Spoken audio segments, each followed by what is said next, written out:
अब मैं दावत सफन देता हूँ शादान एहसन माराजी को, वो आए और अपना कलाम पेश करें।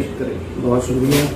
गजल का एक मतला चंद शाह समाप्त करना बता खास मतलब याद करता हूँ कि लोग जब मुस्कुरा के मिलते हैं, शेर देखें, लोग जब मुस्कुरा के मिलते हैं कफ में खंजर छुपा के मिलते हैं। लोग जब मुस्कुरा के मिलते हैं, लोग जब मुस्कुरा के मिलते हैं कफ में खंजर छुपा के मिलते हैं। और कैसी सूरत बना के मिलते हैं, कैसी सूरत बना के मिलते हैं, कई चेहरे लगा के मिलते हैं। कैसी सूरत बना के मिलते हैं, कई चेहरे लगा के।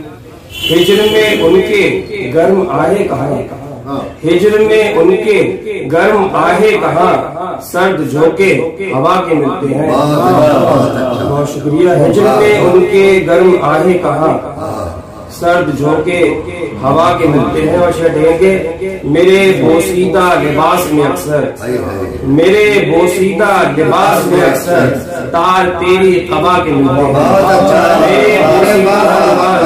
बहुत शुक्रिया। मेरे बोसीदा लिबास में अक्सर तार तेरी कबा के मिलते हैं। और शेर देंगे बतौर खास के जल चुकी बस्तियों की साजिश में, जल चुकी बस्तियों की साजिश में कुछ इरादे हवा के मिलते हैं। जल चुकी बस्तियों की साजिश में कुछ इरादे हवा मिलते हैं। लोग जब मुस्कुरा के मिलते हैं कफ में खंजर छुपा के मिलते हैं।